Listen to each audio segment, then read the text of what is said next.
Hello, everybody. Welcome to a special Thursday night edition of Talking Iowa Hawkeyes Sports. If you're right there in front of your computer right now watching us, hit that subscribe button. If you haven't already, hit the like button. Do it now. It helps the algorithm. It helps the monetization, which I'm not getting yet. I'm not getting any money yet, so I need to get get a few more likes, a few more subscribers, and to get monetized, and maybe a sponsor or two. If you know of a sponsor who would like to sponsor this show, let me know, and that will help out a lot. Then, after you comment and share, let's just share it away and share it to all your buddies. Anyway, we have a jam-packed show tonight. As usual, Calvin's going to start us out with some news, and then we'll go into some football talk, and then we'll recap the men and women's basketball games, and then we'll preview it, and that's where we're at. Cool. Calvin, take it away. Start? Okay. Yes. Right off the top, Bennett Sturts was named Player of the Week in the nation by the U.S. Basketball Writers Association. He's also named the Oscar Robertson Award winner for the week, which I figure Oscar Robertson is for point guards or off guards or something. Another point I want to make about Hannah Stolke. I seen a post that said she's 41 points away from 1,500 points in her career, which is a great milestone. But my research says she's only 25 points away. So looking forward to the senior getting her flowers when she gets that 1,500 points. And over her career, she's only averaged a little over half the minutes of the game she's played. She's only played about 22 minutes a game over her career. So that's quite an accomplishment, getting that many points. See, in recruiting, there's like 5 guys. Mason Holloman, one of the top offensive tackles in the country. He's from over in Illinois. Mason Holloman. He's a left tackle. And then Josh Johnson, the defensive tackle from Florida, who has a family history of Iowa. His uncle Alex Smith was a tight end at Iowa in the mid-90s. And his grandpa William Smith was a defensive tackle in the mid-60s for Iowa. Those 2 guys, it looks like Iowa's pretty close to getting. And then there's 3 other guys that we might get early.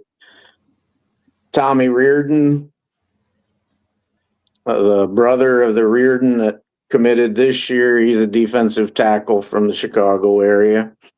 And a safety from Chicago named Tees. It's Thies, Tees or Ties. And then, of course, the quarterback, Narot, whose dad was at Iowa at one time, and his sister's at Iowa right now on the rowing team. So those are the 5 guys that we don't have very many scholarships, so I expect they'll pressure guys to Leave. To commit early. Or that too. Yeah. The NFL Combine is February 26th is when it starts. We got 9 guys going, with Graves and Gronk not invited yet, but I would kind of bet that those 2 will probably go too, and that would be like a record number for Iowa. And I seen an NFL mock draft, CBS Sports today. They had Bo Stevens as the highest drafted guy at like 60th, then TJ Hall, then Dunker, then Jones. I fully expect Dunker to be the first pick, but they may know more than me. All 4 of them would probably be anywhere from 2nd to 4th round. Is Weechen in that number, in that 9? Oh, yeah. Okay. Interesting. Well, I'll get to it, but Weechen, I listened to his Wetjet. I listened to his podcast on Washed Up Walk-Ons today. They asked him what he runs in the 40, and he says, I have no clue. He says, I haven't ran a 40-yard dash and been timed since the 7th grade. Isn't it crazy? Jeez. And Kluver goes, yeah. At Iowa, they never timed us in any 40-yard dashes. And he said, no, that ain't.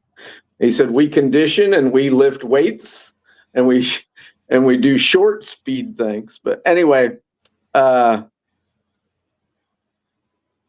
then Iowa, I see in the betting odds, if you want to lay out $5, Not good. Iowa is 12,000 to 1 to win the national championship. So, sounds like it's worth $5 to me. 12,000 to 1? Are you kidding me? Yeah, Kluber put that out there today. Oh, gotta love Tyler Kluber. Yeah. New sock. I'm trying to go through these as quick as I can. No, you're good. Dean's real interested in this. Dean loves soccer. And I know Dean applied for the job and they did hire Dean. But the guy's name is Dean Ward, not Dean Freen. So anyway, he's a Brit from England. And of course, they love their soccer. I have great confidence because Beth loves soccer. She was an All-American soccer player, and she ended up at a Division II as an All-American, and then she was good enough that she went to Clemson her last year, major program. And then, of course, she became a soccer coach before she got into athletic administration in college. So I have good feelings about him. He was at a great soccer program. Tennessee was very good when he was there as an assistant. Then after he left Tennessee, he ended up at what was the name of the place, Dean? Lenore Ryan or something like that? I can't read it. Yeah. It's either in Lenore North Carolina or Indiana, and he got to the Elite Eight. He only coached there 3 years, and he got to the Elite Eight his last year. So Xavier hired him, which is the Big East. And the last 2 years, he was second place in the Big East, and then he was first place in the Big East. And he's very young, and Beth knows soccer, so sounds good. You want to comment on it, Dean, or? No, I think they got a really good coach. I like the fact that he's a Brit because he'll bring with him more soccer knowledge than any American coach would. Okay. I feel the same. I just have faith in Beth when it comes to soccer. I mean, I think her best tough hire in the future is going to be if she has to hire a wrestling coach. I was thinking that. Everybody I talk to, I go, who's a good young wrestling coach in the country? And I talk to ex-Iowa wrestlers and everybody, and they just go, I don't know. I have a name. I can go back and get it for you. Spencer Lee, right? Who was recommended to replace Brands. Yeah. Okay. You want me to continue? Yeah, go ahead while I find it. Yeah, I want you to. Okay. Then, very good podcast. Doctorman had Tyler Barnes on. That was the second podcast I seen Tyler Barnes on, but Doctorman got more interesting information than the other one that was with the Cedar Rapids Gazette. And Doc will just feed you. I love it.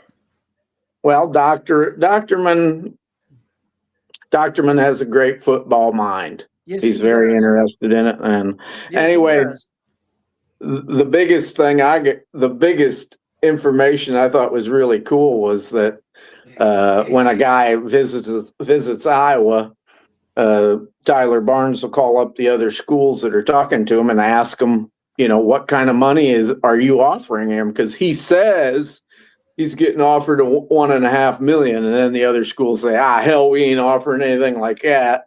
Jeez. So the schools kind of talk to each other to tell the truth because these kids, their agents will lie.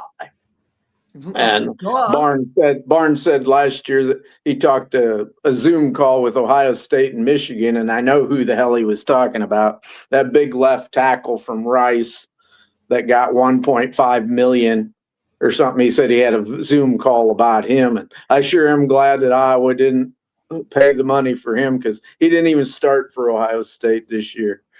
So how would you like to pay $1.5 million for left tackle and then he ain't good enough to start? No thanks. So that And Tyler Barnes said the safeties, even if Entringer would not have left, they would have took 3 safeties because their depth just wasn't there in practice. And so we ended up with 4 safeties. He said Lutmer's going to be the punt returner, it looks like. He said the funny thing was last spring, KJ Parker was their best wide receiver. And then in the fall, he had the dropsies. Yeah, the dropsies. Yeah, I couldn't catch Yeah, shit. he hopes that KJ comes back. What's this say here? Oh, the other thing that was very interesting, they're looking for a punter in Australia, so they just had Tory Taylor find him. He scouted all. They'd throw Tory Taylor. He was in the middle of the playoffs with the Bears. But when you're a punter, you really don't have to concentrate on practice or anything. You just get out there. You know all the fake calls that they've had all year. And if they have a new one, you learn that in practice. So they'd throw him a name and he'd talk. He'd call back to Australia, and he thinks that they probably did about as good as they could. The other thing was a great podcast today with washed up walk-ons with the Wet Jet. And he said that he kind of wanted to forget about the ISU game because that was the worst game he ever played in his life. And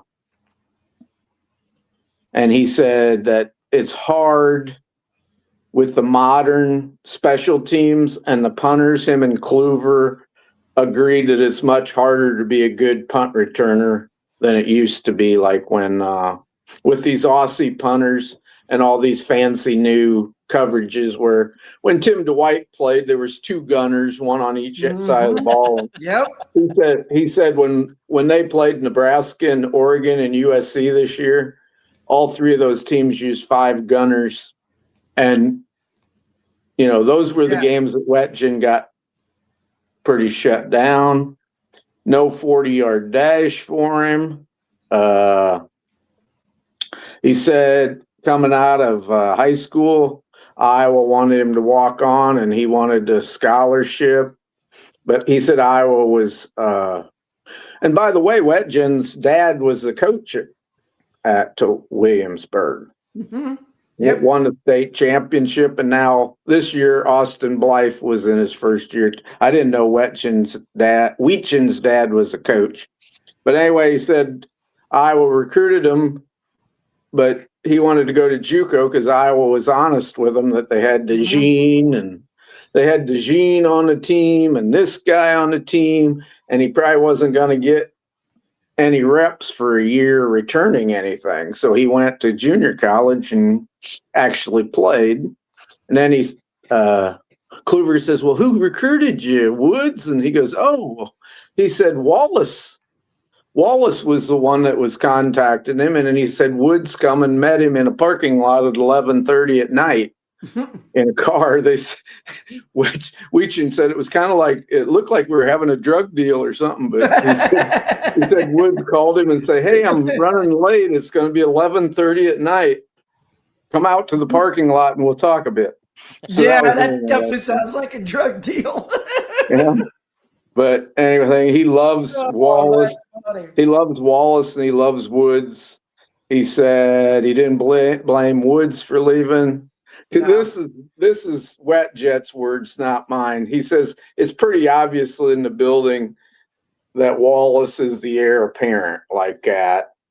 And he said Woods is going to make a great head coach, but he needed to get out of there and make his way, building resume and stuff like that. Anything else? He said he said he was so bad when he came to Iowa in practice because he wasn't focused or anything. Woods actually told him, you better go back to Iowa Western. That's how bad he was. But he said he got better. I think he's the greatest returner Iowa's ever had. When you combine kickoffs and punts, you know, Tim Dwight's the only one that really compares to him. Yep. And not Charlie Jones. Not Emir Smith-Masset? Smith No, Beamer's no. No, I go Tim Dwight. Smith Marset wasn't very good at punts. Mm-mm. He was a kick returner, and There's a kick return. you Yeah. know, but I think Wetjen's the best. I Okay. do. But Alrighty. anyway, that's just my opinion. Not anything that my opinion don't matter. And but it was a great podcast. I'd recommend everybody listening to it. I'll listen to that when I go get my daughter tomorrow. I might have to listen to that. That's gonna be funny. I saw bits and pieces of it, but I want to watch the whole thing or listen to the whole thing. I mean, Oh, you mean Yeah. the wash up yeah. on? Because Yeah. there was a kid,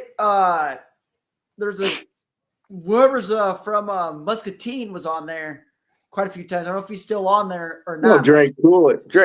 Yeah. Oh He's- man. He's not on Yeah. anymore. Man. Yeah, he's gotten a good job where he can't get on very much. Man. Listen to his So story. the thing was a week ago he had Drew on, our kicker, Yeah, Drew Stevens. Yeah. And in the comments, I always write, I always write comments. Oh yeah, you have to. And I go, we should get Wet Jet on. And so he got him on this week, so, and then in the middle of the show, he goes, I want to ask you about Iowa's offense next year, about Hecklinski and how it's going to look.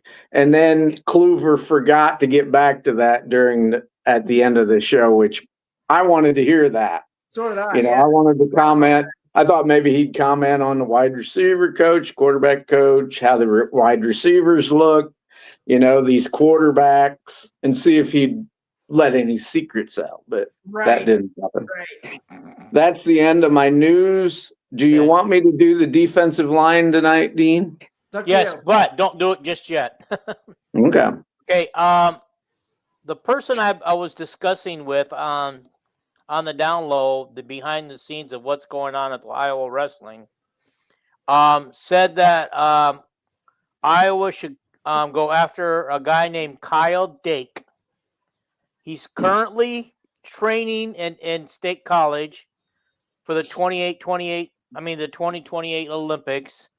But this is his last cycle because he wants to jump into coaching after that.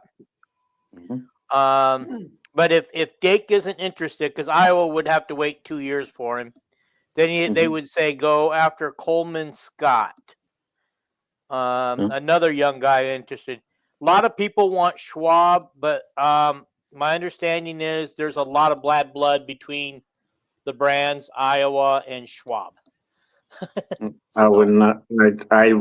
I've heard stuff like that, but I don't know for sure. Yeah. Well, this is coming from somebody who used to wrestle for Schwab.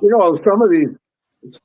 Yeah, there's some of these coaches I've heard about, young coaches that I don't remember their names. Maybe one of them was one of them guys you're talking about that run these special training schools, clubs, and some of them guys have good reputations and some of them don't. But I'm sure Beth it was known today in the media that Beth had a search committee and named her right-hand man in the soccer search too. So I'm sure when it comes to wrestling, she's going to have a real search committee. If Dan Gable is still good of sound mind and everything, I'm sure they'll talk to Gable and people all over the country probably. But So anyway, let me say this one last piece on wrestling, and then we'll move on. It says the sport. This is what he told me. The sport has evolved. The brands have not. Different personalities of this young generation, because of different generations, a younger generation. Cale has done a great job of adapting, much like David Taylor. Iowa needs a young coach who understands this, a younger generation of kids. And then he just talked about that. That's about all worth reporting on that. David Taylor's the Penn State coach that went to Oklahoma State, ain't he? Yes. Yeah. Yeah, and he just said that, he goes, of course, Penn State's going to run away with it, which we all know that. Anybody who knows wrestling knows that Penn State's going to run away with it. He said the battle's for number 2, and I go, no. the battles for not number 2. Ohio State's going to be number 2. The Yeah, rest it's are fighting for third place, and I don't think Iowa Iowa, will finish any higher than 5th or 6th yeah. in the Big Ten. Yeah, in the Big Ten. Yes. Wow. Oh. When's the last time Iowa wrestling was bad? Like in the In one of standings? Brands' first years, we finished like 8th, and then before that, Ew. Zaleski had some bad years in there where we finished 8th, 9th, 10th, stuff I think like I that. remember Why him. Zaleski was let go. Well, yeah, Brands was hired. yeah. And then Gable came in for a year or two. I think the battle for Iowa at the Nationals will be anywhere from we could get as high as 3rd, or we could get as low as 8th or 9th, depending how things break and whether guys are, if like an injured guy is back, or something. But, yeah, it's just like it'll have to do if these guys will wrestle up to their potential. Yeah. Yep. Okay. Come back Boy from Boy injury. I agree with that. Boy says, let's not forget about DeJean Cooper DeJean. Yeah, but he didn't return kickoffs. Mm-mm. And if he did, he Just punt never. return. If he did, he didn't do it worth a damn. It was always punt returns. And More excitement. All righty. Okay, Yeah, guys, but- we're going to but- move into position groups on the D-line and secondary of the Iowa. We've been wanting to get this done for a while, and so we're going to do it now before we get into basketball talk before any of us get sick or hurt or anything. the defensive line will make your head spin because the only the only experienced defensive end we got coming back is Merriweather. Mm-hmm. Epinesa played like 10 plays all year. People are penciling him in, and Brown, the transfer, who had 1 billion sacks. Yeah, I'm excited to see the Brown kid. So it's Merriweather, Brown, and Espinoza are expected to be in those top 3 guys. But I don't know. Drew Campbell supposed to have a great December.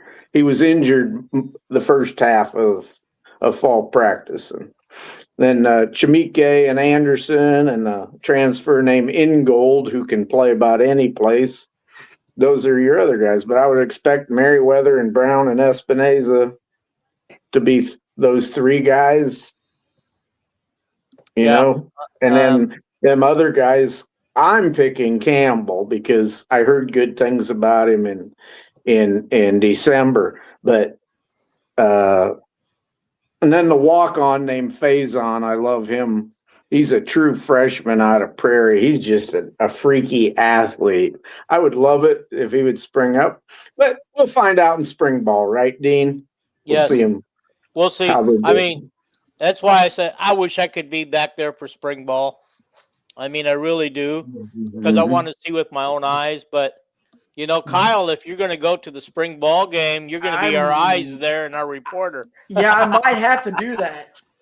I might have to but I can't videotape because, Are you not allowed to? Copyright it. I don't think so, because I think other people would do that, like media or someone will have to catch on. There's people that hold up their phones and videotape. Yeah, You see them on the internet, and I don't think they care that much because it's being taped by the media anyway. But exactly, there's a guy. It could. He used to do them all. I can't remember his name. Old guy with a beard, had his own podcast. No longer doing a podcast for the Iowa Hawkeyes because he's no longer affiliated with them on the beat. But he used to go and he used to do a lot of the quarterback stuff and then put them all in a clip together. And you get all the quarterbacks and stuff. But so we don't expect to see that quarterback clip this year unless somebody else is going to do it. On 3 always does. Here is all of Hecklinski's snaps. And then they'll have another clip. This is all of Hank Brown's snaps. Yeah. They do that every year, so that's the same thing. But yeah. Okay. But which is also valuable information to have, But again, it's only spring ball, so you can't really Yeah. So anyway, I counted for defensive line purses, both defensive tackles and defensive ends. I counted a total of 18. Did I miss some? Because there's a lot there for those There's a guys to lot. choose from. Well, I sent you guys, if you could read it, the whole roster of walk-ons at every Yeah. position and what year they are. And I'm sitting here looking at it. But like I said, when you don't have very many returning guys, even It's kinda- backups that play, Yeah. it makes your head spin, especially when you bring in the defensive line. Well, we bring in like Right, five right. Yeah. transfers. I tell you what, Kelvin wasn't wrong. I mean, I was going through all the lists and looking at him going, what? Mhm. Like it one- made me confused. Oh, it a made little me bit. spin too. I actually Holy did crap. my own sheet because I couldn't read Calvin's. I'm sorry, Calvin. I couldn't Yeah. read yours, Well, even you- when you I had- blew it up. Get to zoom Oh. in. Yes, Okay. I zoomed in and I Yeah, still couldn't read I did it. too. I was like, Yeah. okay, I can read some of that. That's not bad. I thought Yeah. I was worse. Holy crap. Yep. My handwriting's But- not good. Yep. Yeah. And then defensive tackles. There You know, was a bunch, too. the only three we got returning that played at all, of course, is Hawthorne. He's going to be a starter. You know, he was one of our three guys that rotated all He year. did. I think he did a really good Gra- job. with Graves and Pace, Yep. and Calvin Bell loves him. We all should love him. I'm sure he got paid some money Mhm. by Iowa. And then we Mhm. got a senior transfer named Bryce Stevenson. I'm sure he's going to play. Yeah. You If know, you're a transfer, but you're going to be a senior. The you're gonna other start. the other I hope two so. guys that played this year for Iowa was the walk-ons, Hubert and Gaffney. And Yep, they're that's going who I to looked be up senior to. walk-ons. You know, I think we can depend on them to at least be backups. Right. Do you mean that Merriweather didn't play? No, he played. Merriweather's a defensive end. I'm talking about Okay. defensive tackles. We're doing Okay, tackles. Okay. Hawthorne, and then the two walk-ons, Hubert and Gaffney's the only ones that got any. Hawthorne got a pile of snaps, and Hubert and Gaffney, you know, they probably got 40, 50 snaps all year. You know? Okay, so you got your four starters, it sounds like. I like that. Yeah, I think but, so. okay. Also, Who do you I got- also who do you got think, for I backup? also think. Anybody. Well, I know that the walk-ons, Hubert and Gaffney, are dependable enough Mhm. that they could be in a 5-man rotation in the middle. You know, I would say that another transfer, Olabaju, is a big guy. Man, nice pronunciation. And I think he's like 6'5", 295. I don't think Kelvin Bell would have took him unless he thought that he's going to plug in about like Hawthorne did last year. And then we got a junior who hasn't played hardly at all at Iowa, but he was a good high school player, Borcherding Johnson, he'll be a junior next year too. I'm hopefully he came along. Now we got two sophomores, Kennedy, redshirt sophomore Kennedy, whose dad was a first-round draft pick and an NFL player from Penn State. Hopefully he's gotten big enough. And then the Ingold kid, the kid that looks like Tarzan, we got from Northern Illinois. He's like 6'6" and 265. See, I don't have those last two on my list. Well, I missed them somewhere. Jimmy Kennedy's boy, he's been at Iowa. This will be his third year. I probably missed him easily though. I don't know. He's from Arizona, and you know, he just needed to put weight on, and he's put weight on, and hopefully, you know, I'm hoping, you know, because everybody talks about how good Iowa is going to be next year, but boy, we got a lot of question marks. Yeah. You know, we don't have a returning quarterback, and our defense, not a lot of returnees, but we got Phil Parker and Seth Wallace and Calvin Bell and Mr. Neiman coaching. So yeah, I had to laugh at somebody who's picked our only loss this next year to be to Ohio State, and I'm thinking, I'm thinking. Well, it'd be great if that's true. I would live with that. That would be 11-1 and probably playoff bound. But dude, I just with all of it inexperience, I mean, we're gonna have basically a new all O line, D line, new quarterback, and we got probably basically new wide receivers except for Vanderzee. Yeah, we don't have a lot returning. We actually have 4 good offensive linemen returning. I know a couple of them didn't start last year, but but like I said, I can't understand. Of course, we got 2 quarterbacks that have actually played for Leicester for more than 1 year, which is good. That is good. Lester's never had that, and Right. I've already made on a podcast that asked me for a prediction, and I already made a prediction for the year, which was probably over. I was probably over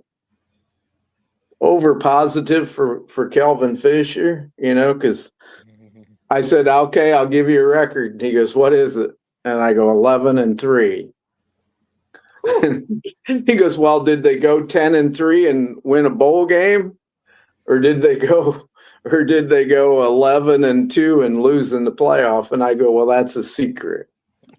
And it's a secret because I have no idea. They could go 9-4. What's funny is to play 14 games.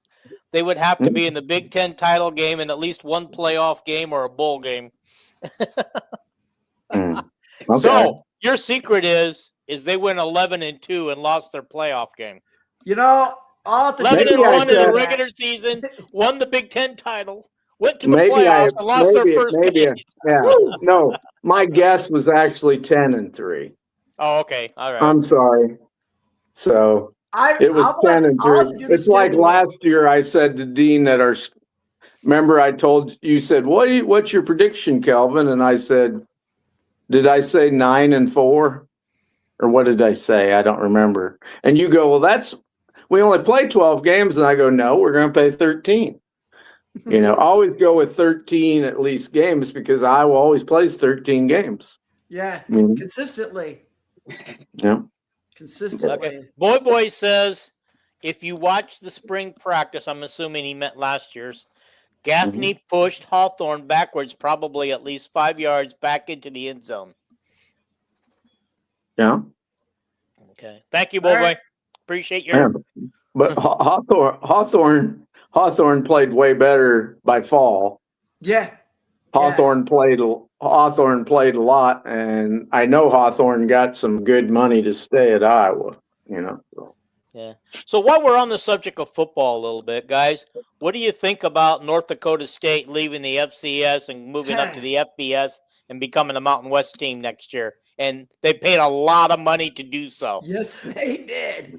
And they're building a $375 million stadium. Indoor stadium, I presume. Yeah, it's either a removable roof or a dome. And then what are they going to do with the Fargo Dome then? North Dakota, the people up in that area have a lot of money because of oil. Yep. They force that shale oil or whatever it's up out of the ground. And the other thing, they have gold underground, which is called oil, and they have gold above ground, which is called beef cows. Yeah. There you go. My question is, what are they going to do with the Fargo Dome then? I don't know. Who knows? Wow. Mm-hmm. Here's the deal with North Dakota State. I was going to ask you a question. Who in their right mind would live in North Dakota in the winter? Oh, people that are from there? Depends on how much. Yeah, the minimum wage up there is like $16 an hour because of the oil thing. So maybe the minimum wage in California is $16 an hour. No, hell, here in Casey's in Iowa, if you work at Casey's, they pay you $14 an hour. It's crazy. But, yeah, I'm coming back to work for Casey's. Yeah. I'll make it easy for you. Right. Would that My be thing- against your Hy-Vee contract or what? Yeah. I don't have a Hy-Vee contract. Well, you told me you had a contract where your job opportunities were limited or something. Yes. What it is my union contract. Union, yeah. Yes, Okay. my union Yeah. contract and in Yep. retirement prohibits me from working in any place that they can buy groceries for a week or Mhm. any gas station, because some of the grocery stores that the union represents sell gas. Right. Here Yeah. is my thing on North Dakota State. I remember that one year that they came down to Iowa City and beat us. I told almost everybody, I'm like, we were going to lose that game. And they're like, no, we're not. No, we're not. I'm like, think about this. I go, look at how many titles North Dakota State has won in football. Mhm. A lot. They are good. They get the guys that Iowa can't get, or Iowa State that can't get, or you and I can't get. Yeah. And the reason I know this is the superintendent at the Davenport school system, his son plays at North Dakota State. Mhm. So he was telling me all of these statistics about it. I'm like, you know what? I believe that. So I think it's good for North Dakota State to be in the Mountain West geographically where they're located. I hope they still play South Dakota State or North Dakota because that's the rival. It's They will. I forget what it's called, but it's a big thing in North Dakota. And Yeah, then, it's the conference that they play in with you Yeah. and I. You and I plays in that same conference. And so then you got teams like Wyoming, you got Nevada, UNLV, Fresno State. You know, you got these teams out west that they can play some football, and it's fun to watch. Sometimes, Yeah, don't underlook the Mountain West team. Not at all. Right now, Fresno State's leaving the Mountain West to become a Pac-12 team, and they've given UCLA some fits over the years. Fresno State, they're just 2 hours up the road. Yeah, but think about this: you got Oregon State, you got Washington State. They stayed in that, out It's all there. state. Everybody ends in a state. Yeah. I mean, it's weird that of course, the biggest team in Oregon is Oregon, the University of Oregon. It's not Oregon State in Corvallis, which I'm kind of glad they stayed out there, and why the Ducks are competing in the Big Ten. And look at their success. Yeah, and it explains it right there. I did not. I was okay when UCLA and USC wanted to join the Big Ten. And after they made it public, and then, Washington and Oregon came crawling, please let us in. Please let us in. We'll give you all kinds of money. Yeah. And plus, we won't take any revenue for several years. That's how bad they want. So they're not even getting a share of the Big Ten revenue right now. No. But Oregon don't need it. They got Nike money. Exactly. And the thing about this, it's nice that all these out west teams go to a Midwest school or, out east school and play games, because the weather is different, and that fluctuates what they do on offensively, defensively, special teams. You know what's cool? It makes teams think. You know what's cool is the Mountain West really has some good brand of football. Oh, they do. And living out here, I enjoy watching it.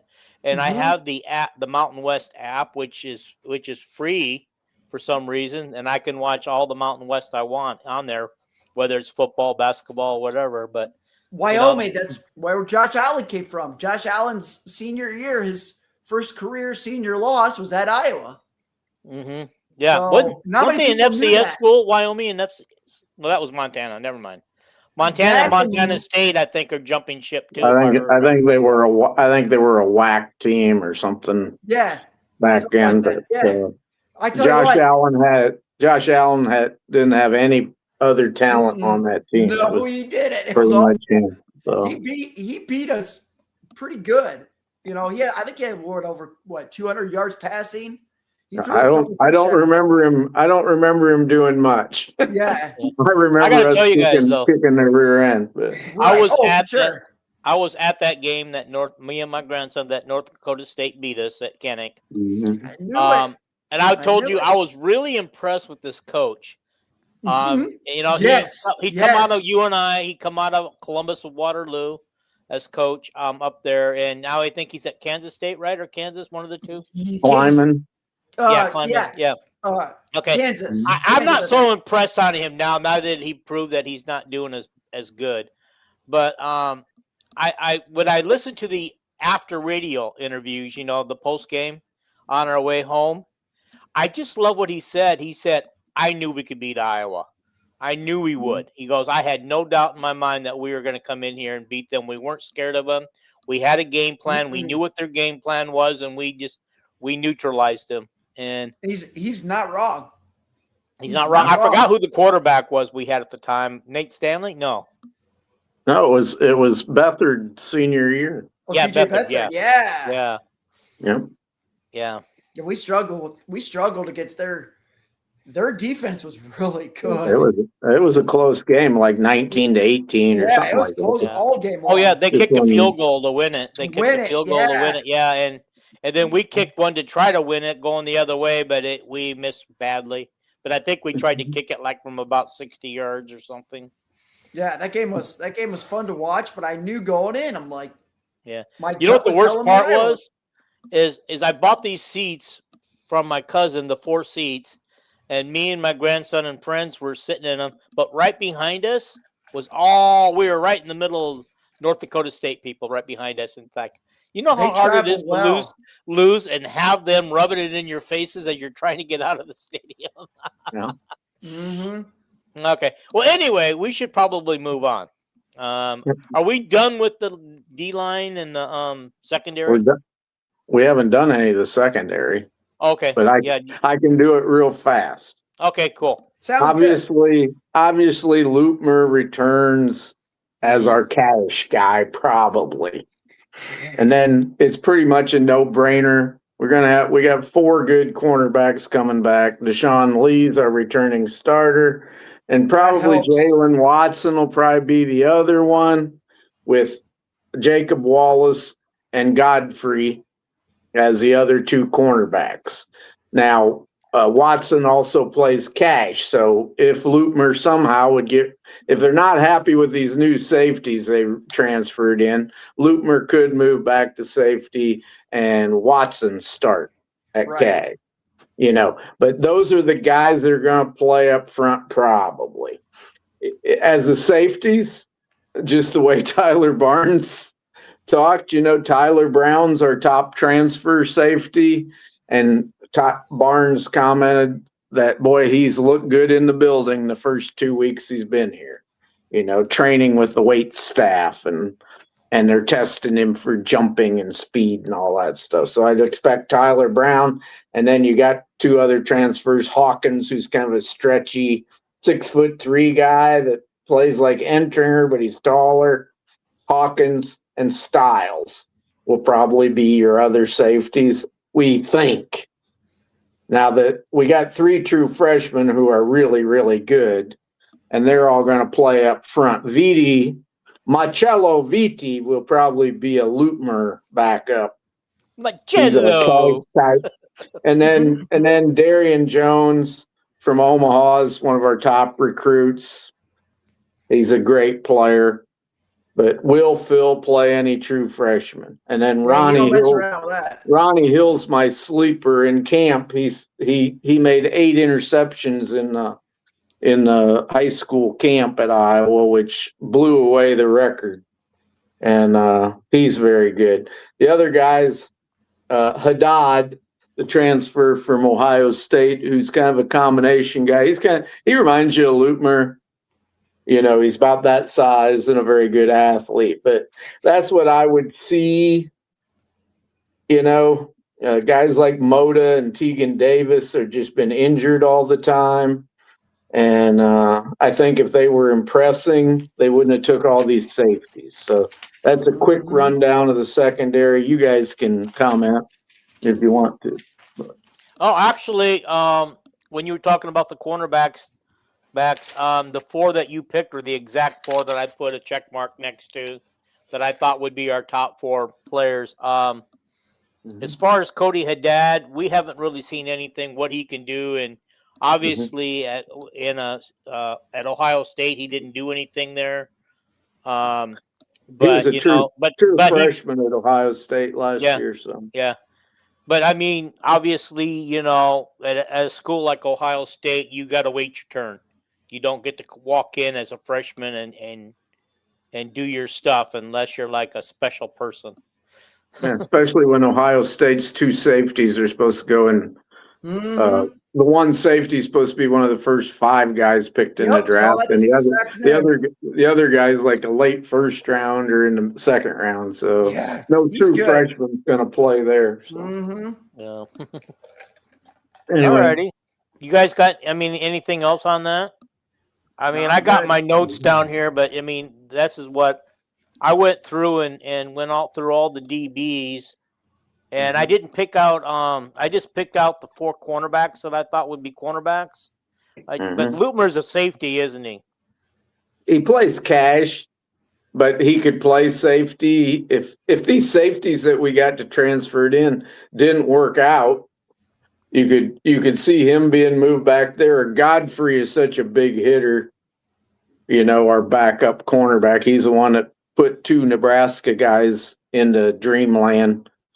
Caused 2 fumbles. Was Nebraska. okay. He hadn't played the whole season except on punt return and kickoff coverage, and then he turns up in that Nebraska game because was it T.J. Hall that couldn't play that game? I don't remember, but it was like he rocked the boat.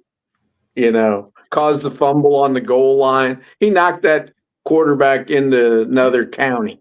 That Godfrey, is that Charles Godfrey's is that any relation? No relation. No relation, huh? No relation. Man, I remember I Charles. always wondered that myself. Yeah, because Charles Godfrey. Yeah, well, I think Charles Godfrey was a hell of a player for Iowa. Yeah.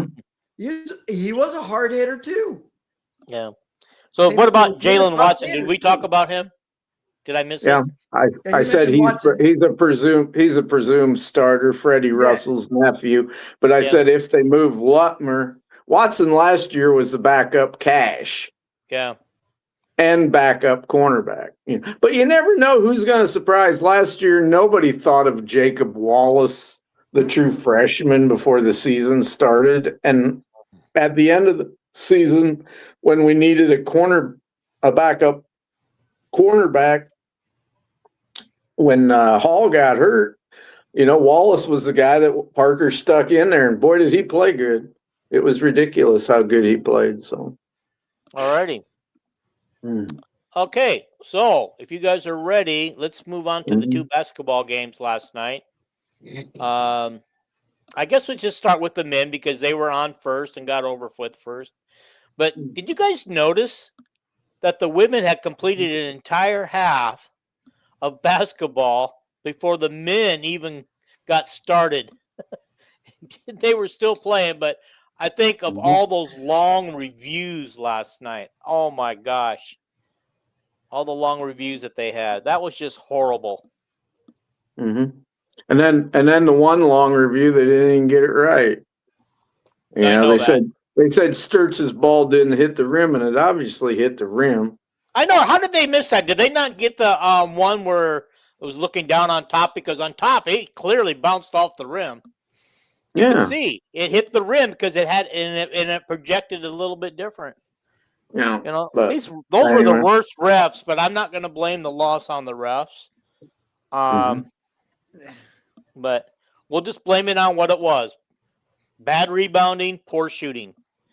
And we didn't hit a 3-pointer. I think the last 13 minutes of the game. Couldn't hit it. Yeah, last 12 minutes. When you take 28 3-pointers. Yeah. And Iowa's been a good a good field goal percentage and a good 3-point shooting team. Yep. But 100%. not last night. So nope. One of them nights. And that happens. That happens when you can't shoot the ball, then what do? You go inside. You try at least get to the rim. But when they got to the rim, they either got blocked, they got, out of bounds or something. Well, statistically, Iowa gets out rebounded most games. Yeah. Just because we don't have any big people. When your biggest people are 6'9" in the Big Ten. And I don't think Tavian Banks rebounds is as good since he hurt his foot, but again, we get out rebounded most games, I think. But right. Yeah. No, you're right. Yeah. You I guys agree. you guys carry on with your thoughts a minute, and I'll be right back. Alrighty. All right. Okay, so let me get this straight. Okay. All right, so we're looking at that's the halftime. What happened to the? Hang on for a second. No, you're good. Talk about anything about the game that you want to talk to about why I looked for this because I lost it. Well, we'll go with the stats. So field goals, Iowa shot 42% from the field. Mhm. Maryland, they shot 53%. 3-point. Here's a key stat. If Iowa shoots less than 30% from three, not probably 80 to 90% of the time, we will lose. That or when we get out rebounded. So Yeah. Iowa shot 7 out of 28, which is 25%. Maryland, they shot 8 out of 23 for 35%. We were 13 of 17 from the free throw line, which that's a really good stat. I like that. Mm-hmm. Maryland shot 19 of 28 for 68% from the free throw line. They had 28 opportunities at the free throw line. Is that Mhm. crazy or what? I mean, in the first half, the calls seemed to be favoring us. Yes. You know, It was and chippy. and It the was thing chippy. that bothered me in the second half, and it happens every game, is they work their butt off to get Yep. these guys in foul trouble in the first half. In the second half, the refs look, oh, we Right. can't foul these guys out. The only Right. person that fouled out was a person that was very insignificant. We didn't, Yeah. you know, I don't think the Right. other guys even picked up their extra fouls Uh-uh. at the second And- half. And most of those fouls, they were like the hand check, the holds, the Yeah, chipping, ticky-tack tackling. fouls. Yeah. Why are we calling ticky-tack hand touch fouls? I mean, seriously. I don't understand. It's just, and You know? I get it. They're always short of refs, but when you have people complaining about the refs, you got to do something about it. Watch the tapes. Well, guess what?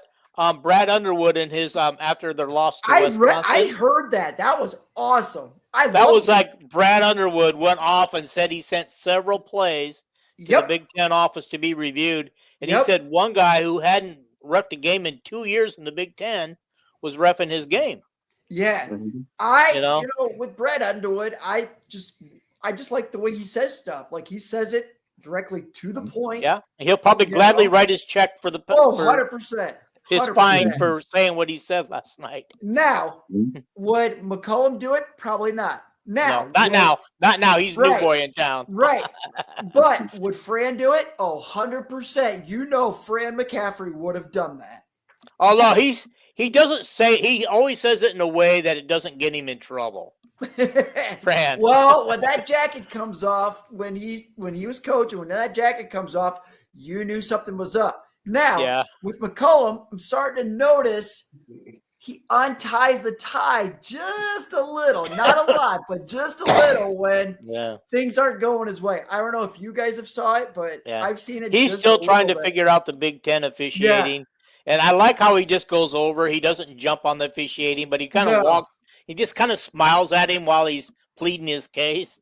I've been hearing he didn't do that at Northwest Missouri State. Like he never really, got on the refs. That's just the way he is. Mm-hmm. But I like the passion that he has, and he will be a very good coach. Well, he's doing something right if he's the fourth or fifth all-time winningest coach percentage wise in college basketball. Yeah. Mm-hmm. I think it was 81.6% of the game. Yeah, I saw that percentage. But the other thing go ahead. No, go ahead. Kakert points out there's a couple Kakert always points out who's reffing before the game starts. And the last few games, every time that guy refs, I think his name's Paul, and his last name is spelled like SZECK, like Zek or Czech or something. And Kakert would always say, "Oh no, Mr. Bucky Badgers is reffing." He's a Wisconsin nut. This referee is, and Wisconsin and Iowa are right neck and neck in the standings. We're gonna get. He doesn't like Iowa. I don't know why they let him referee Iowa games, but he was there last night. So let me guess. Every game that he's done for Iowa, we've lost. He's a referee that's a little older than the rest of them. Got a little belly on him and not a lot of hair on his head. But anyway, Interesting. Right. That's a pretty interesting stat. I forgot about Caker said that. Yeah. So what? Hey, do you want to go ahead and finish where you were at? I'm sorry to interrupt you. No, you're good. That was actually a good point. But the key is the rebounding. Iowa had 25, Maryland had 34, and 10 out of the 34 rebounds that Maryland had were offensive. I think one possession I saw all the guys for Maryland crashing the boards. We had one guy in the paint trying to get the ball, but when you get it batted around on that, boom, easy lay-in, or you get to the line. Yeah. The one thing I want to say about that those guys, the one thing I noticed, and I know we beat them by 10 points earlier in the season, I think. But the one thing I noticed is I don't even know how we won the first game, because these guys are bigger, faster, and definitely more physical than we are. Mm-hmm. We don't really have a physical team. We're more of a finesse team. Yeah. Take care of the ball, not turn the ball over. That's another good part right there. Iowa only had 4 turnovers.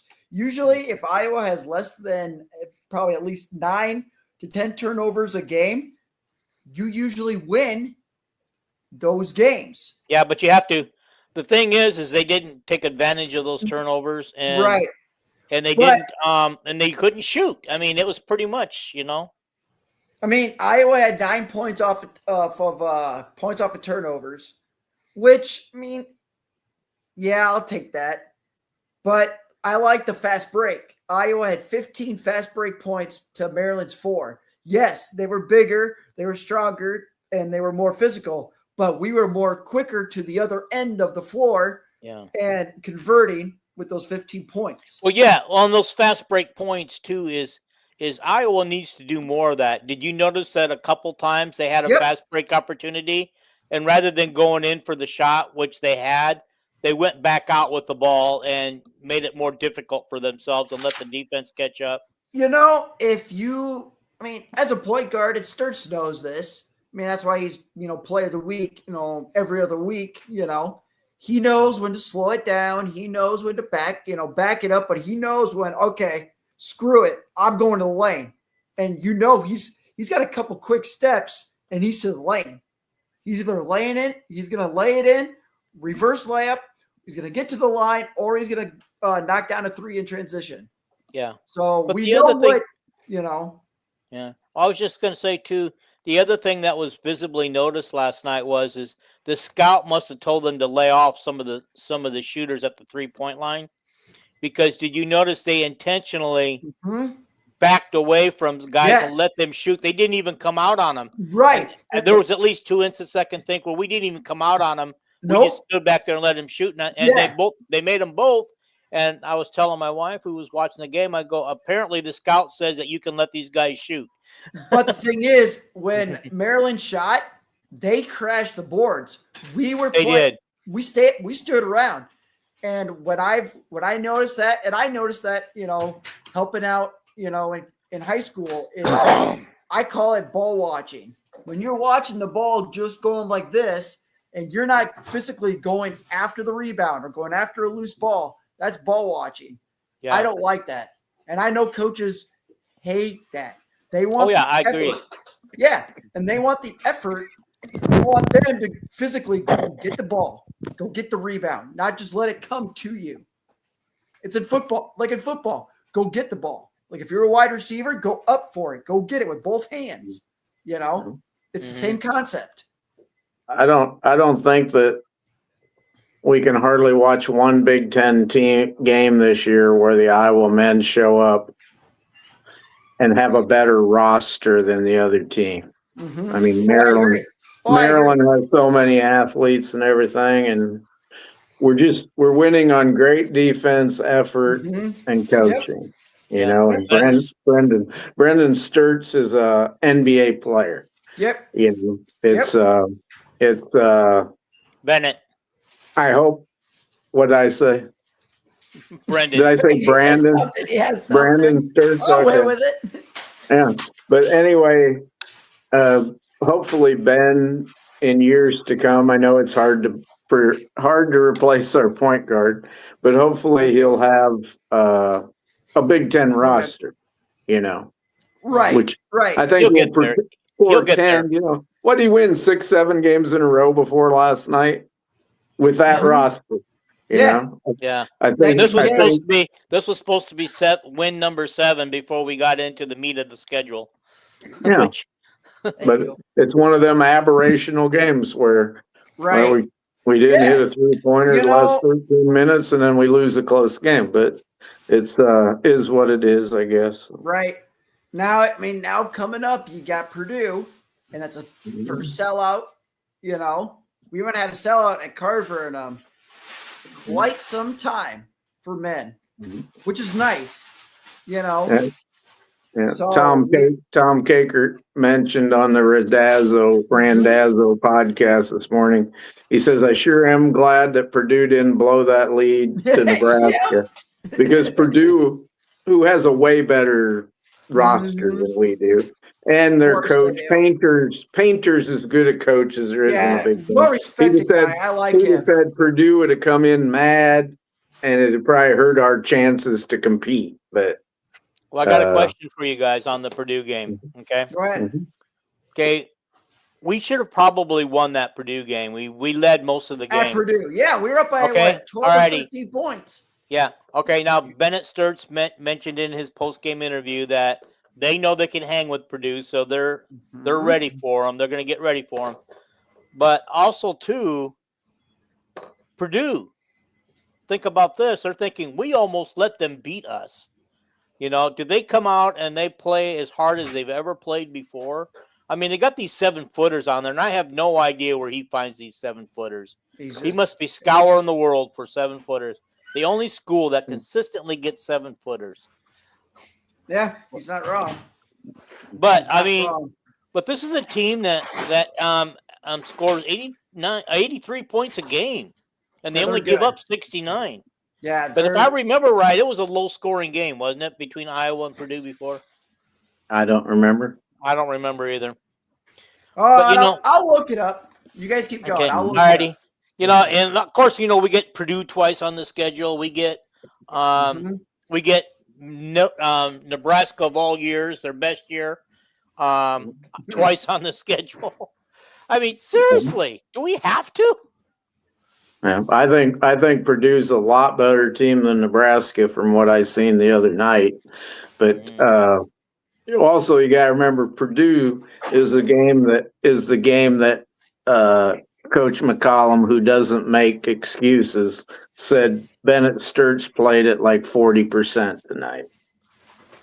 You know, Sturts had Purdue, right? Yeah. Sturts had a terrible first half, and the Purdue fans were making fun of him because he had the flu and everything. They didn't know he had the flu.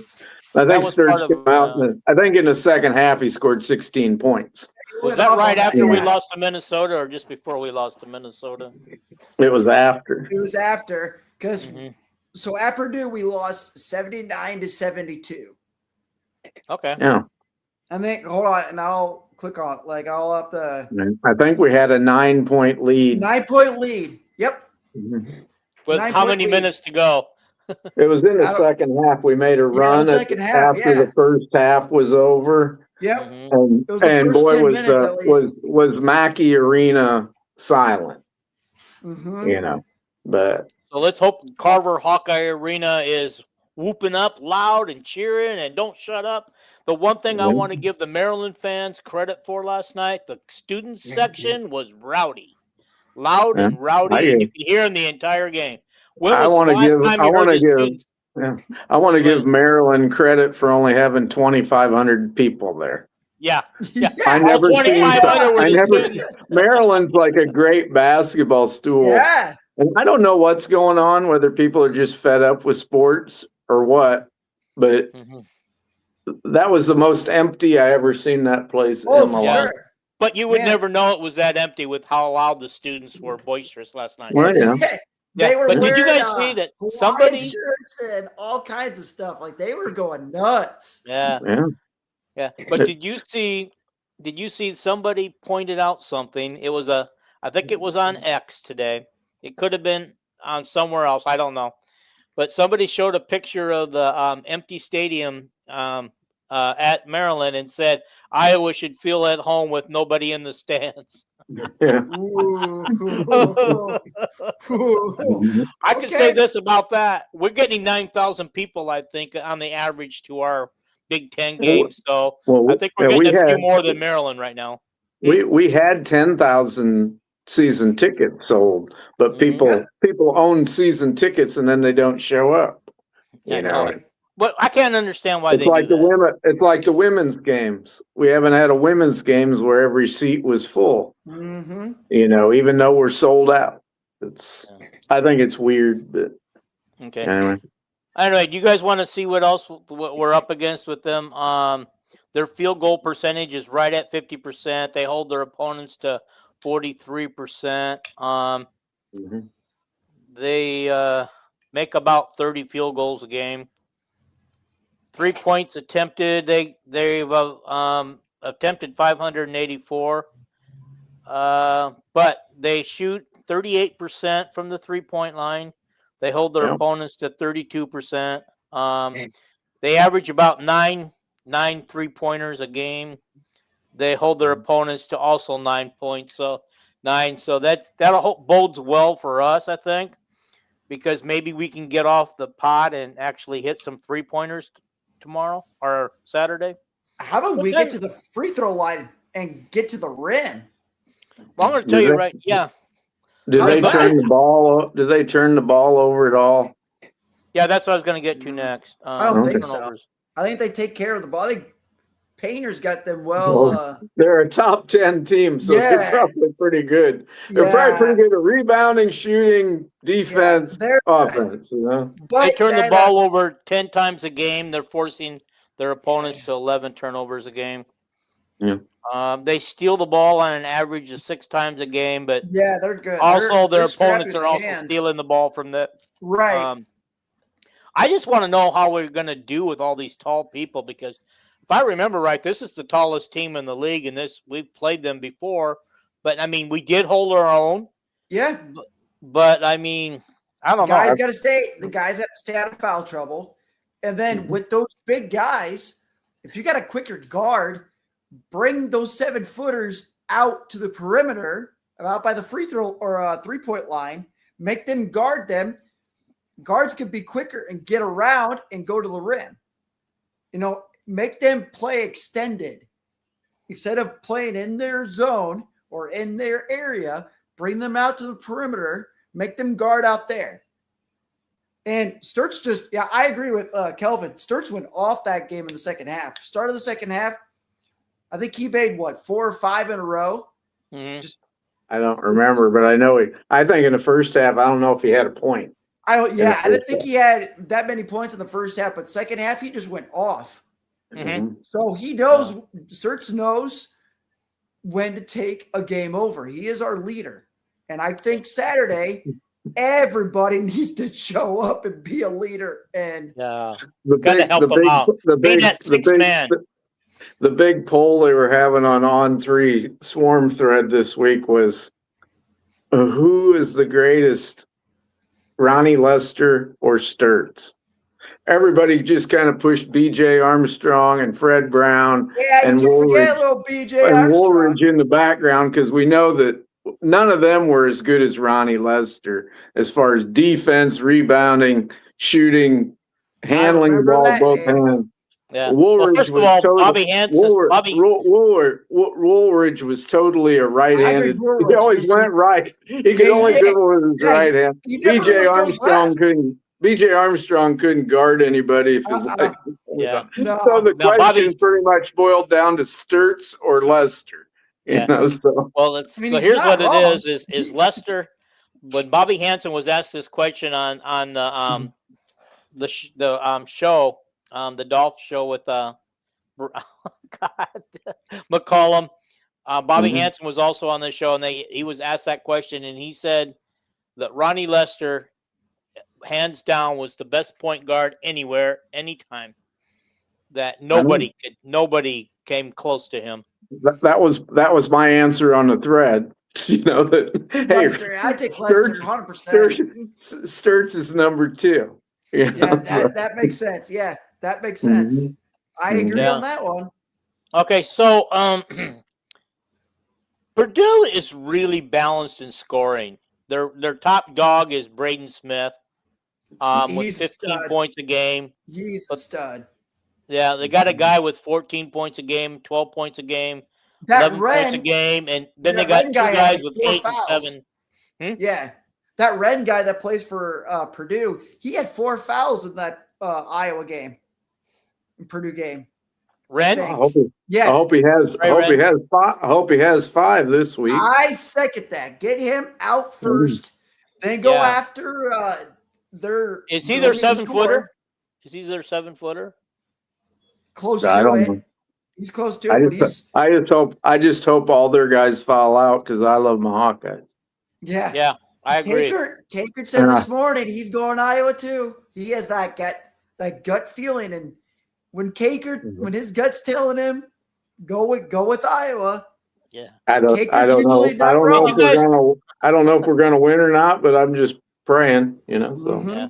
Well, you guys noticed this morning on the with Kicker on that Rad Dazzle show, I saw you both comments, and you noticed I commented too. Oh yeah, Kaker knows his stuff. I like listening to Kaker. We all know Kaker or Dockerin has always got their Kaker never responds to comments on there, but Randazzo does. Oh yeah. Well, I don't think it's actually him because you notice those comments show up while he's talking. So I think he's got a producer behind him answering. No, he puts them in. He just types them while he's he talks about everybody else talking or something. Exactly. And okay, I guess you guys would know. I just figured the producer was the one doing the responding. You can tell the way they're worded. It's in Randazzo kind of has his own language, and it's like he does. That's just the way. And the thing is, that has been Matt's thing. That's always has, what he does. And I love how he jokes around with Kaker going the Dazzler, and he shows that picture, and he's like, "Nope, Dazzler's not showing up until Iowa wins." And they always accuse each other of really being Illini fans instead of Iowa fans. Oh, it's so funny when you got another. Listen to Kent Price. I learned a lot from him. Like, didn't know any of that. Him being an Illini fan, and getting his perspective on that, which is nice. And we don't have to preview a women's game, right? Mm-hmm. But we got to talk about the women's game that played. Yeah, we do. And I'm ready to preview if we need to. Fire away. You go at your own pace, Dean. Yep, okay. Fire away. All righty. So let's get down to brass tacks. The women last night. Well, first of all, can we just go back to our men's real quick, our men's team? Yeah, that's fine. Okay. Something that really bothers me is Banks hasn't been the same since he got injured, and we don't really have a second person who can help Sturts out. I mean, I don't know what Banks had last night, 8 points, 9 points, something like that. But I think Sturts was the only one in double figures, and he had to get 30 points to get it. Hold on, I'll look it up. 30. I think it was 32 now that I think about it. So what's going on? Why can't we get these other guys? I mean, Manuel, he'll start out well, but he disappears after he gets off to a good start. I was gonna say Manuel probably he's a guy that only scores like 4 points a game, it seems like, but he usually gets in the first minute of the game. He had a little better game, offensively yesterday than usual. But we don't.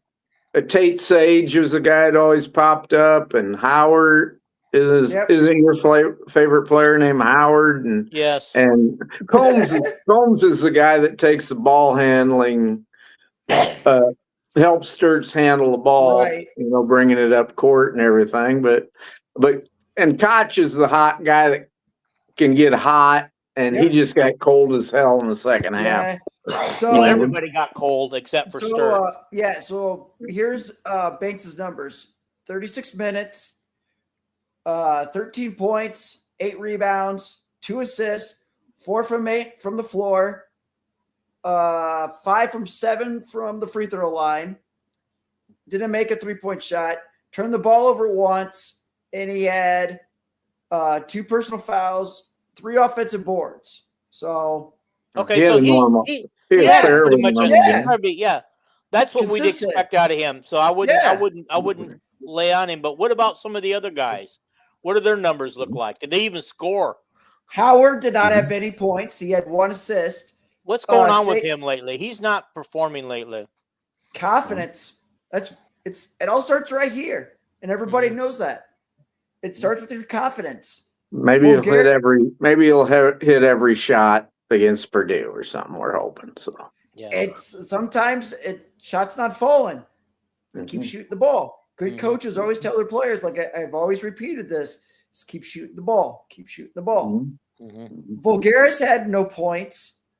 That's unusual. So his shot we need was him not to falling. be, because he's always been one of our top 3 scorers. Yeah, but the thing is with him, he's kind of a streaky shooter.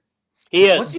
But once he gets hot, just keep shooting them. Keep feeding the ball. Sage had 4 points. Hausen, he had 6 points. Of course, Sturts had 32. Combs had 4. Koch had 3. And Manuel had 8.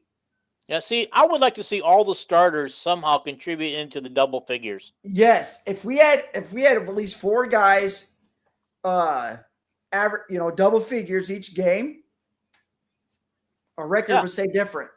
100% it would. But then we wouldn't have 6 losses right now. Right, and the thing is, with the turnovers, get me. When you only have less than 10 turnovers, you usually win a ball game.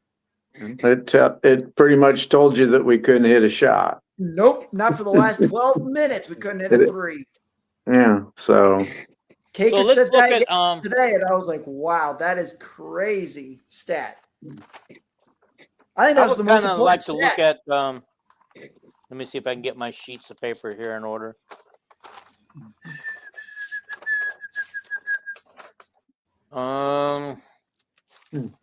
That's okay. I kind of like to look at the men's standings. Okay, we have 7 games left of regular season. Okay, right now, I see wins with Penn State and Ohio State. Okay, against them for 2, and then I see 5 losses. But I put down here in my notes possible wins could be Nebraska, Purdue, and Wisconsin. If we can play the way we're capable of playing. But Wisconsin is, they're a pretty decent team. But so is Nebraska, so is Purdue. But the thing is, with Wisconsin, you can go back to the Bo Ryan years. Think about this. Bo Ryan had a pretty good winning percentage when he played Iowa. Either at the call center or at Carver. Seriously, someone needs to look up that stat because he didn't hardly lose to Iowa. Bohannon hit a 3 once to beat him. Yeah. Other than that, we didn't beat Wisconsin. Also owns Iowa too. He's continued the tradition. Yes. Wisconsin has owned Iowa in basketball. It doesn't matter who's the coach has been. Exactly. Yeah, so, things are different this year. We got Bo Ryan coaching us. Yeah, there we go. The way I see it. I know it's at Wisconsin. I'm just not going to throw away. The only game that I would say that, boy, it doesn't look good us winning is when we play Michigan. Michigan and Illinois both look like NBA teams. Okay. You know. So let me put it this way. But I think the rest of the games, I guarantee you, we're not going to lose both games to Nebraska.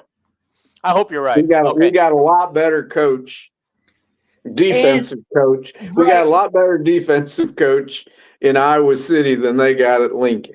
Yeah. He's a good offensive coach. I want to find at least 3 wins in the next 7 games so that we finish with a winning record in the Big Ten. And I don't know the if we only win 3, that means in the last 8 games, Ben McCollum's going to have a 3-win, 5-loss record. I bet Ben McCollum's never done that in his life, and it ain't going to happen this year. Right. And the thing is, we already know what Peyton Sanford could do. We all know he could shoot it. We all know that. The little brother. Wait, yeah. Bryce, yeah. But do you think when he comes to Iowa City that he's just going to go off on us? That's what I see. He could, and he's having a good season right now. My thing about this though, he could get booed. He might get booed every time he touches that ball. And he might get a 3-pointer for every boo he hears.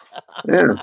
And Price Sanford probably hadn't had anybody play defense against him like we're going to play.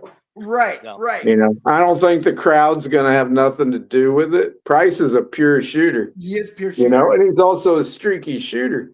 But, we're going to have Isaiah Howard on him and Combs and Sturts and whoever, Manyow.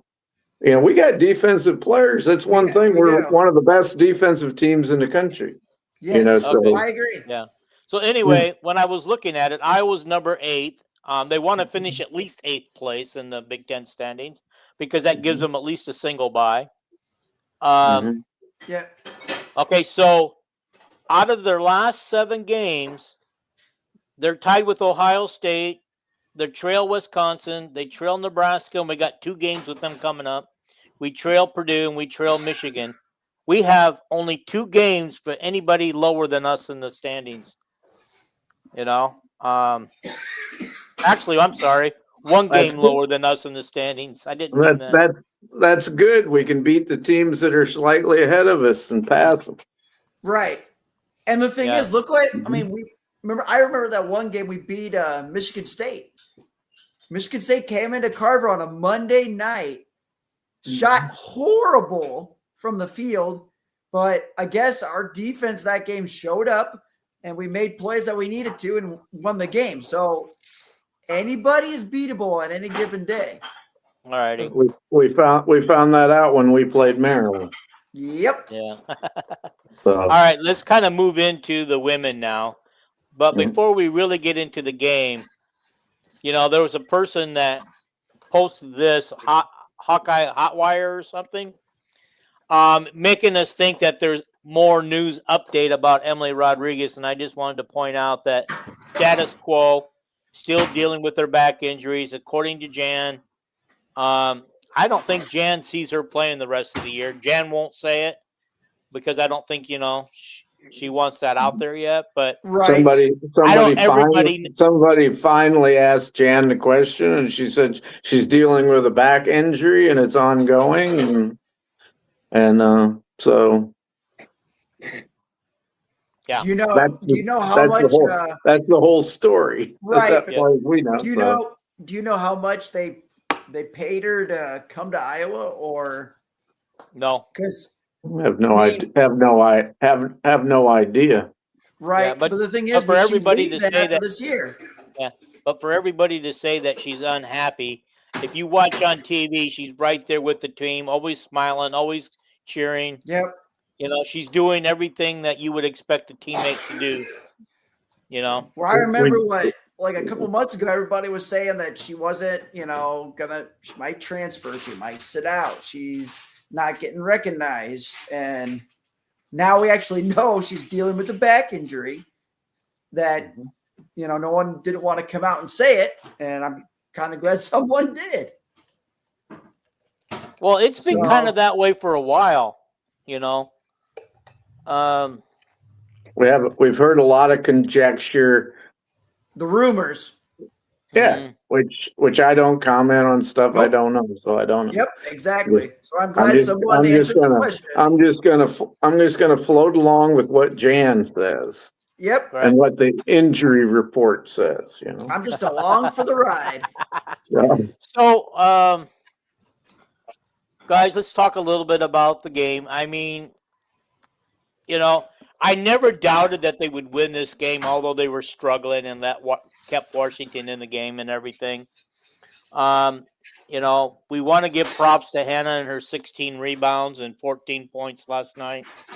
But I did point out that she missed a few easy bunnies that probably could have got her to 20 points. But I do want to give her props because, it seemed like every ball that came off the rim, she was grabbing last night. And she shot almost 55% from the field. Yeah, I don't have those stats in front of me. I don't know why.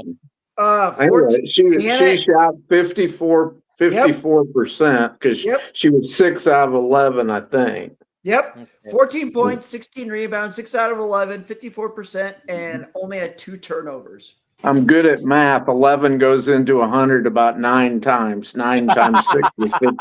9 times 6 is 54. 54%. So. Yeah, and Stokey had no turnovers. No, she had 2. She had 2. Oh, I got the wrong game here. Never mind. I had that. I think she had. Did she have a couple of assists? No, hang on. And Kelvin was trying to prove a point to me, so he was sending out everybody else's games last night. I was saying that. I just sent you the last 4 games for Journey Houston. Is what I think. Yeah, that was. I don't know. I never seen her in high school. Never have a bad game like that. Ever. My bad. It's my bad. I spoke. Well, whatever. We don't even need to talk. We don't even need to talk about it on air. But I don't think I sent you a bunch of stuff otherwise. But I don't think so. Okay, here's the stats. I don't have the turnovers in here. 36 minutes, 16 rebounds, 14 points. Hey, Ava Hayden, who, by the way, got a little Valentine from on TV, if you saw it last night, from Hawkeyes the Hawk. It said, "I can't be hiding my feelings for you anymore." And of course, there was pictures of her hugging him this morning and saying she said yes. Ava, will you be my Valentine? So, Ava probably knows who's inside that Hawkeyes Hawk. I'm sure she does. Wow. The thing is, with and I'll say this: when my daughter was little, she never liked anybody that was in costume like Hawkeyes or anybody dressed up, in that. So I reintroduced her to up at UNI. We knew someone that was playing on the team, 2 people that were playing on the team, and she was high-fiving everybody, getting pictures, and she got over the I'm not afraid of mascots anymore. Yeah, there we go. Especially all right. Well, anyway, Ava Hayden had 3 rebounds, which she usually gets more than that. 3 assists and 11 points. Strimlo, 32 minutes, 2 assists and 9 points. She came on strong in the that 4th quarter, and thank God she did. Because we really needed her. Yeah. Then of course Chit Chat, 21 points. She is so fun to watch. Yeah. I think, Jan's been telling her to take charge out there, take her shot, because Jan talks about this on her shows this week about how she's needed to, tell Chit Chat, hey, we need you to take those shots, take them. If, her or Deal or Shremel are on the floor, I am glad that Chit Chat is the one that takes the leadership over. So, I have no problem when Chit Chat going to the free throw line, or if I see her taking a 3-point shot, because I know that most of the time she's going to make those. Yeah. I think what Chit Chat is her confidence. Her confidence knows, hey, I can play with anybody. I can school anybody off the dribble. I can beat them to the rim, but also I can step back and shoot it too. Yeah, and there's not many players as fast as her in this league. She is very quick. She can break a lot of presses. You notice that when Washington started pressing in the fourth quarter. She broke that press every time. We got one of the top 10 point guards in the country, probably. We got finally one of the top probably five power forwards in the country, and probably one of the top 10 centers in the country. It's just the other surrounding things that we have to work on. Yep. You know. And I agree with Kelvin on, finally we actually have a true point guard, because we haven't had a true point guard in a long time. Lucy Olson? Well, I mean, Lucy and Caitlin. Only for Caitlin was never really a point guard, but they used her as a point. A girl that's the all-time assist leader in the Big Ten.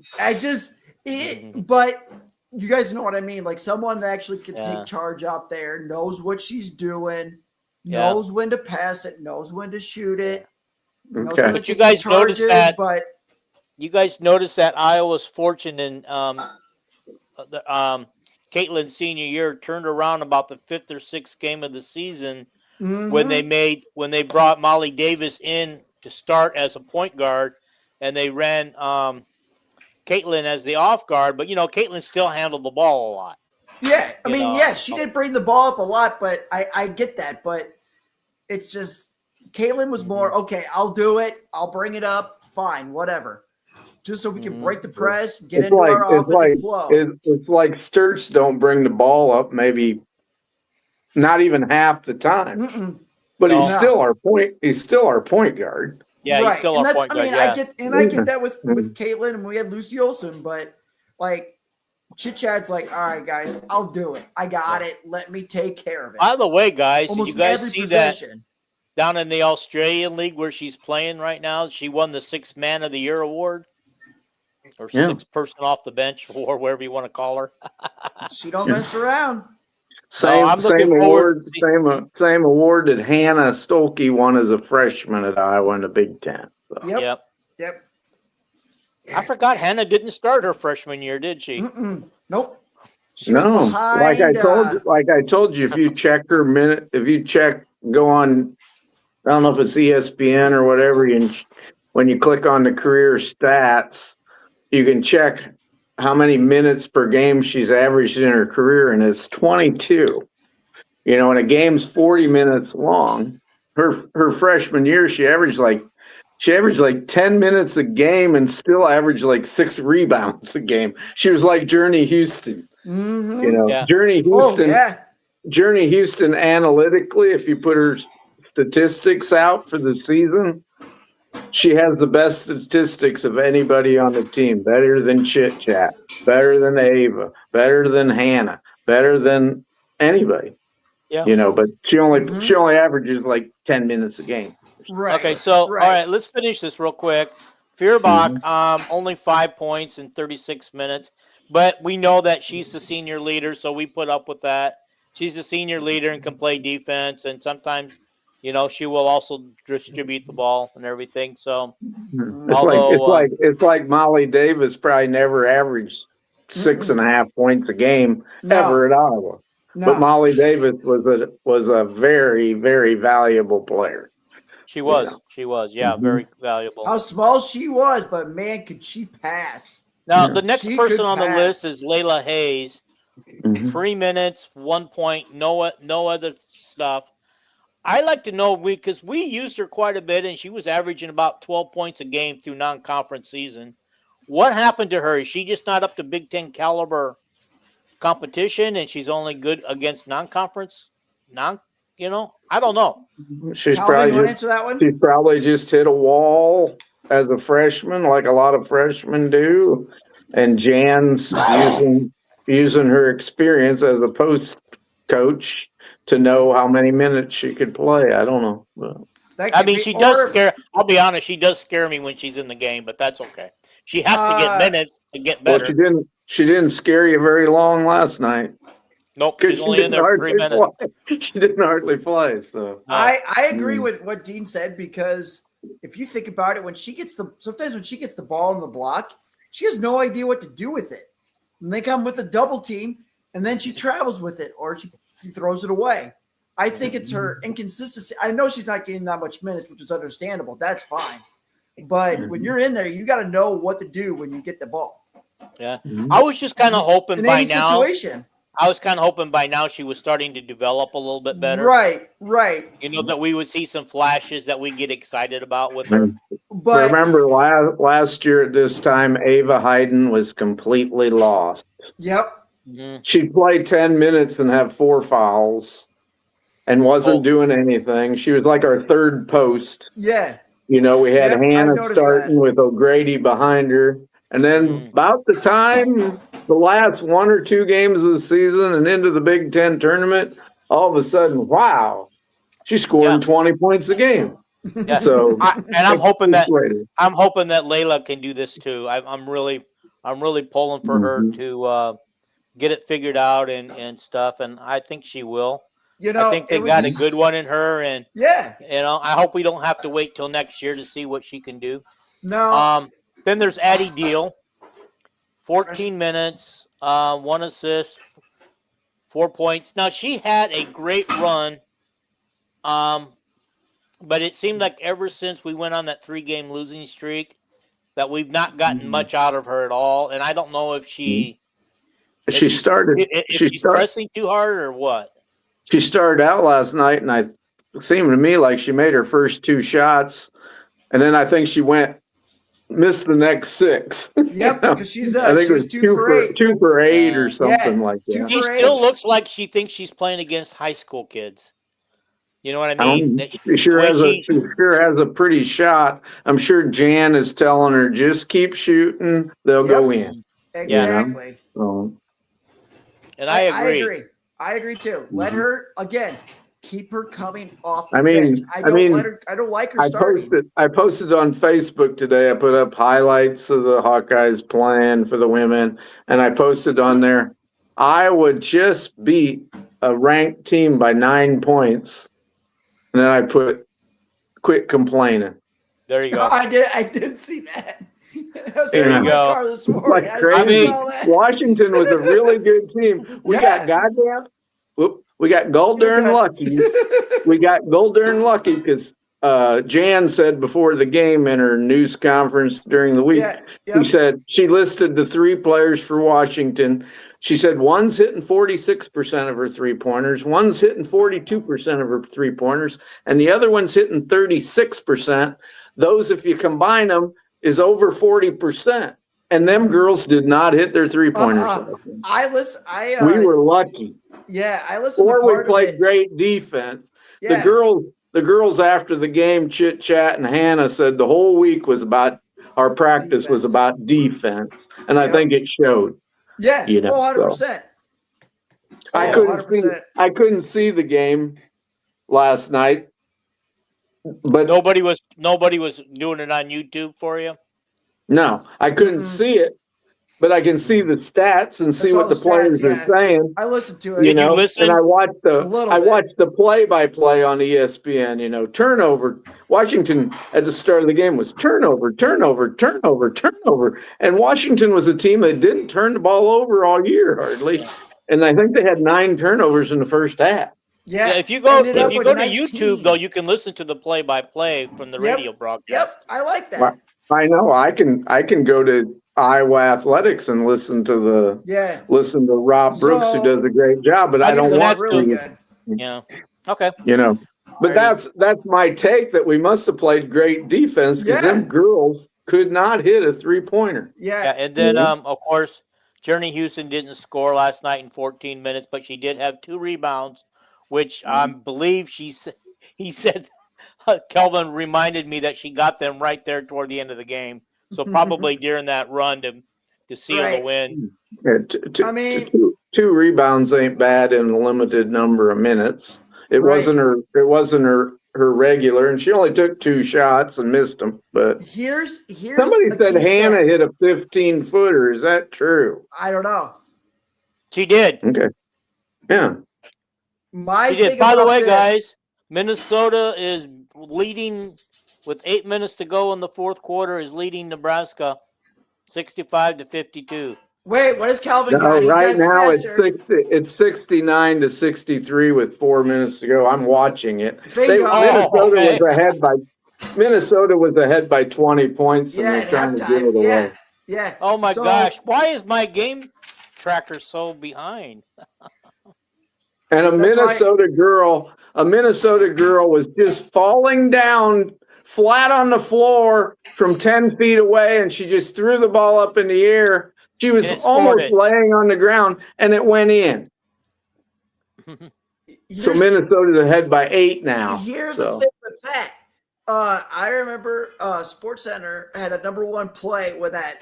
Was it Hofstadter or that kid from Minnesota draining that 3 at the buzzer? I don't remember who they were playing, but I remember he just chucked it. Comes around the screen, goes all the way back to the top, to the far left side corner, and just fires it, and they win. That was a state championship game, I think, in Minnesota. It was a famous play in the Big Ten tournament, probably about 20 years ago. Yeah, I remember that. But going back to what Dean said, we both shot 46% from the field. Yep. That's a weird 25 of 54, identical. Yes. But they were 4 of 21 for 19% from 3. We were 6 out of 12, 50%.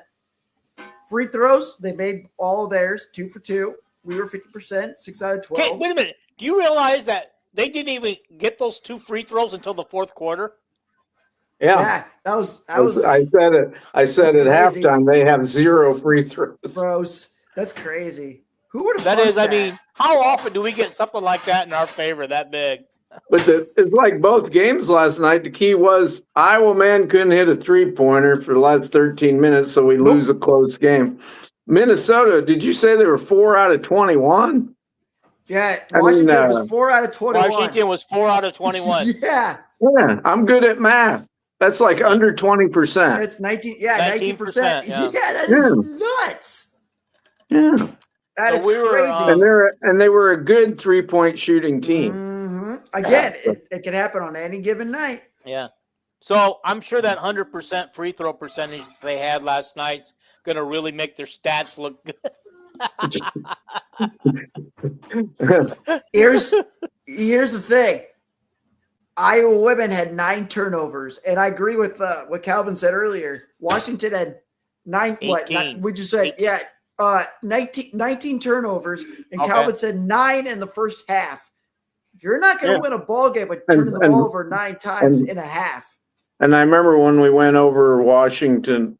Well, I read an article on On3 about the tip preview for the Washington game, and I swear it said that Washington was averaging 8.6 turnovers a game.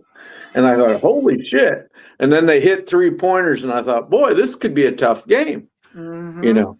But then the opposite happened. They couldn't hit a 3-pointer, and they turned the ball over play after play after play. Yeah. So it must have been decent. Points off the turnovers, we had 12. Yeah. Okay, I must be looking at something wrong because mine says 9 turnovers to 18 turnovers. 9 turnovers for us. Said. Yeah, 9 for us. Oh yeah, 9 for us. Yeah, 8. Oh, I thought you said 12 19, for us. Nope, 19 for them. 9 for us for turnovers. Yeah, we only had 9 personal fouls in the game last night. But how crazy is that? We were not in foul trouble last night. No, but here's the stat: Washington beat us by 10 points in the paint. Yeah. Well, their girls are bigger than ours. And we only had one player that had more than 3 rebounds. Hannah was 16. Yeah. It's like, Ava, how are you 6'4" or 5 and only get 3 rebounds? Yeah, that's kind of I was just kind of thinking that too. You think she was getting blocked out pretty good? Hannah's experienced. She knows not to let herself get blocked out, that she can do the blocking out. Right. And so, anyway, all in all, they had a pretty good deal. But I was just going to say, we seem to win the battle of the steals a lot because of Chit Chat helps a lot by stealing. Anyway, we got 6 steals compared to their 5. A lot of hands in the lane. So it causes it. Presses, kind of get a steal off a press, and No. That's just what it is. Iowa only had 4 fast break points. Yeah. Hannah usually gets a steal about every game because she's really active, they're trying to get the ball inside and she'll jump around the person and She'll tip it jump away. it. Yeah. She'll jump but it. then She'll she had time that it. one that she took the length of the floor. She laid it up there and missed, but she drew the foul, obviously. But it's just like, how do you miss that? She was all by herself. Probably because she was fouled. Yeah, that or pressure. You're asking somebody about a play that I didn't even see. So she went the length of the court. She either stole it or she got tipped to her, and she went the length of the court. Had one person to beat. The person did stay with her, and she went to have an easy lay-in. It looked like an easy lay-in, and plus an N1. And what happened is I think the foul caused her to miss that shot. Was it on the left side where she had to shoot it with her left hand? Yes. She's not dominant with her left hand. She's a better finisher with her right hand. Exactly. Okay. Yeah. And she did go to the left. She was on the left with her left hand. Here's a stat. Washington had 8 second chance points to our 0. That's why they beat us on the offensive board so bad. Exactly. Here's a stat. Iowa had 9 more points last night than they did. You know what? And that will win you games every time. Calvin with the obvious answer. Perfect. I love it. I freaking love it. I hate commenting. Awesome. It's just hard to comment on how we played when I didn't get to see it, Do it. Well, guys, let's talk. What's the Nebraska score right now?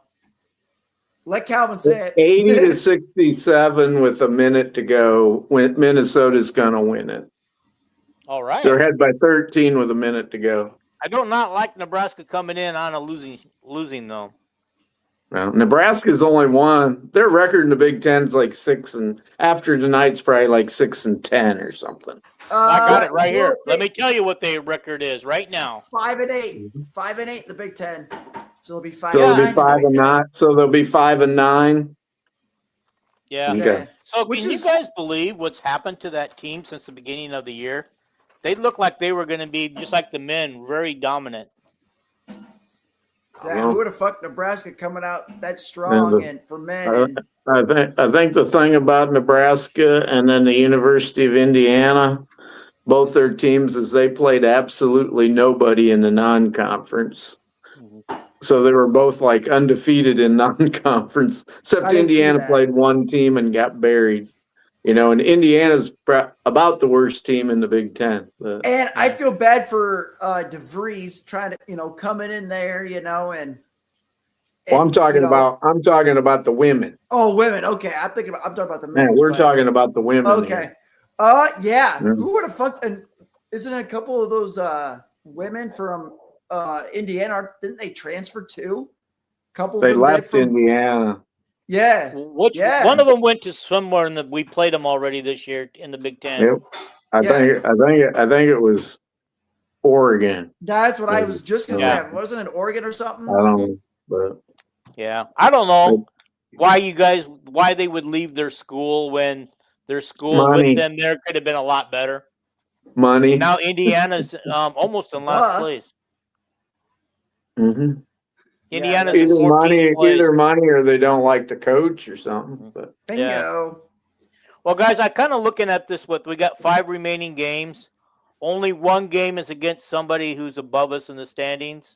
Of course, that's Michigan, who's actually in 3rd place. Have we played Ohio? We played Ohio State and beat them.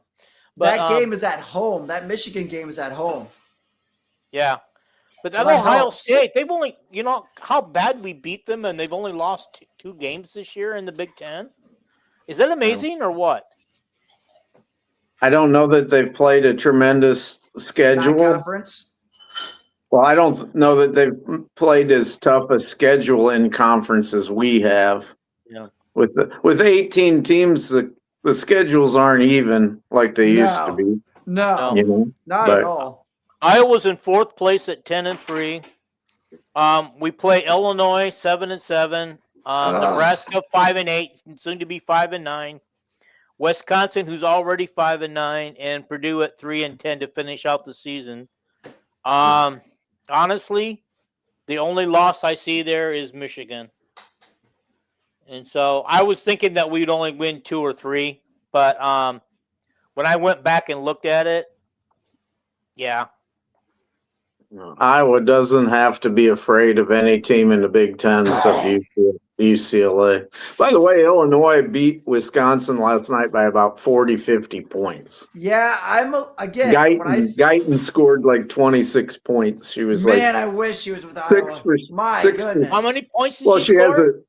She hasn't had hardly a good game all year, but she's been injured. But she was like 6 or 6 of 7 or 7 of 7 from 3-point land. Oh, she can play. Do you think do we get them in Iowa City or Illinois or at Illinois? It'd be in Iowa City, I think. Do you think her coming back to Carver is going to send her off like we Hold on, I think Bryce? I would hope our fans wouldn't treat her bad. No, they won't boo her. I sure would have I sure would have loved to seen her and Chit Chat in the same backcourt. Wow. I still don't understand why she left, because she was It's practically her dad. before we got Chit Chat. She had the starting job wrapped up before she left. Yeah, everybody knew it. Yeah, that was her dad, and she'd have probably been a shooting guard. She's such a good 3-point shooter. Yeah, we'd have a double point guard deal where both of them could shoot. That'd have been magnificent as long as Guyton was healthy. Yeah, if Guyton was healthy, man, I watched a video of her, a couple things in high school on Huddle, and I'm like, wow, she is good. Yeah, I just hope she doesn't come off and have the game of a lifetime against Iowa when she hits Iowa City.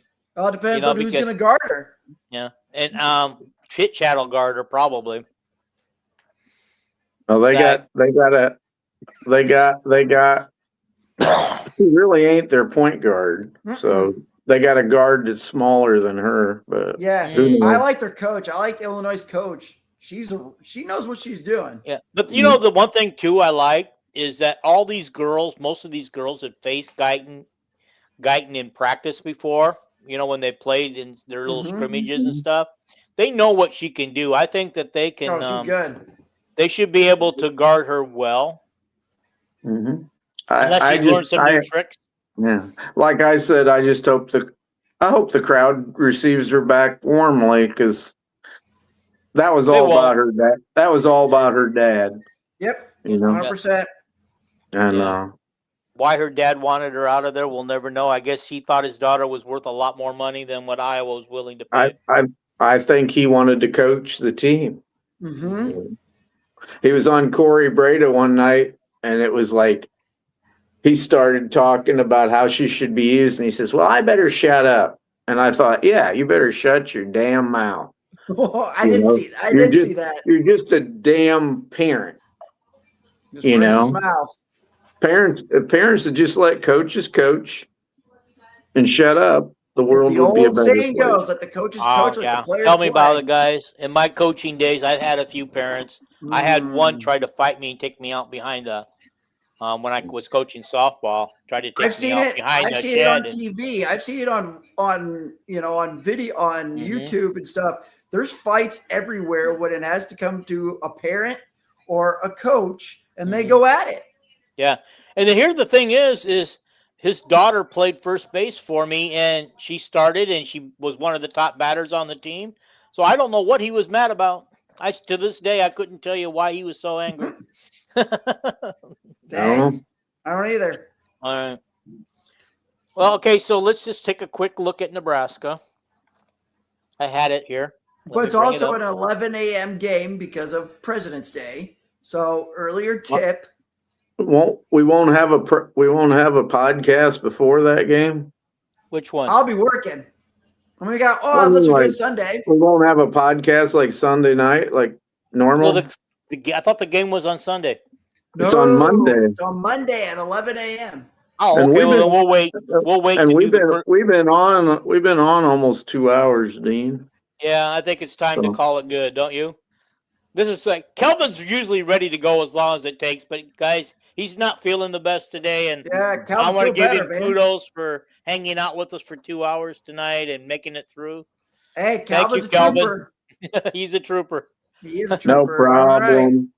I never let you down, Dean. Hey, I've tried, okay? I Man, never let you down, Dean, except in private. Yeah. We have our moments in private. Oh my God. That's what No makes our show comment. great, though. No comment. Yeah. Oh Lord. Hey, what do I know? I'm just a newbie. I mean, you know. Hey, you know what? You're I K enjoy Dog. You're K Dog Junior. So All Hey, right. I'm getting a lot of compliments behind the scene on you. So, Thank you. I appreciate that. Yeah. And with, I appreciate it's that. I perfect tried. timing with Jason and Paul wanting to take breaks. So, Like I said, I'm sure anytime they'll they both want to be, come I'm sure on, they'll I both let them come back for on. football. Hey, that's fine. I actually like listening more on football and kind of learn more and what we got basketball. to do, what we got to do on the podcast pretty soon, Dean, is I would like you to. We'd look at every Big Ten team's football schedule next year. Ooh, I was thinking like we doing would do that later into the summer, if that's okay. I already did it, and I figured a record for every team. I might start doing that. We could do our way too early. We could do our way too early. Yeah, because what is the key to these damn races is who you play. Penn State has such an easy schedule. I saw it's ridiculous. Ohio State has a very difficult one, but they might be the best team in the country anyway. They might be the best team in the country, but it won't show on their record at the day's end. Right. I don't have any Big Ten team going unbeaten through the season. I think that, considering, I think it's when you consider Oregon, Ohio State. I'm not there with Michigan yet. I mean, I'm gonna wait and see. You know what I got for Michigan's record after looking at their schedule? What do you got? 6-6. Wow. Okay. Well, I'm sure Iowa gave them one of the losses, right? I know a Michigan fan, and he told me I got us at 5-7. Well, okay, if you think about this, you got Kyle Willingham coming in from Utah, and he's still got talent there. He's a hell of a coach. Yes, and he's still got the talent. They did not lose a lot, did they? In the portal, or did they? They had the two youngest teams in the Big Ten were Oregon and Michigan. Michigan was the youngest team.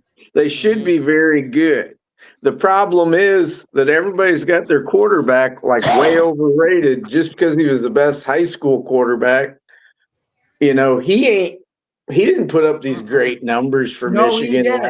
He didn't. You know, and I shared with Dean, somebody put out the top, 15 quarterbacks or 20 in the country. And they had Underwood at like number 12 or something. And I go, that's ridiculous. Yeah. Well, how could he be rated? How could he be rated? And UCLA's quarterback, who's been a good quarterback for 3 years already, how could he not be on the list? Right. What do you call him? Lose my cash or something? Lockamaleva or whatever his name is. What He's got some Hawaiian name. Okay. I want to leave. I want to leave. That's what I got. Quarterback. I want to leave you. There you go. He beat Penn State about by himself this year. Running the ball and throwing. But I think a lot has to do with their records, but also too they go by quarterback efficiency, right? Don't they get a rating? Well, of course they do. I don't really understand the college rating like I do. It's totally different. It's totally different than the NFL rating because they give a quarterback rating by how many yards he runs. But I also want to say isn't Michigan mostly a run team first, and the quarterbacks are just there to kind of throw? I don't know what kind of offense. I don't know what kind of offense Utah's historically run, but they high-powered offense, high-powered ball in the air. No, Utah was always noted. I know Utah was always noted for having a very good defense. Yeah, defense, and they always had a running quarterback. Well, they got Kirk Ferentz coaching at Michigan now. Yep. He reminds you of Kirk Ferentz, not just because he's old. He's very similar. Yes, they're very disciplined. They don't turn the ball over. Utah, I got a they got a question. pretty Oh, yeah. decent running back. Speaking too. of quarterbacks and age, and I'm not quarterbacks, but coaches and age. Now that Fitzgerald's back in the Big Ten, does he reclaim the number 2 spot and as one of the Big Ten's longest reigning coach, or does that stop when he was at Northwestern and now he starts over at Michigan State?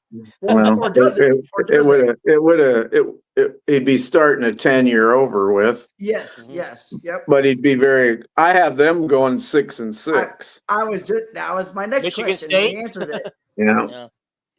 Where do you got Iowa going, by the way? I'd be interested. I already told you, 10-3. 10-3. That's right. I forgot. With a secret in there, is the third loss in the regular season or in the playoffs?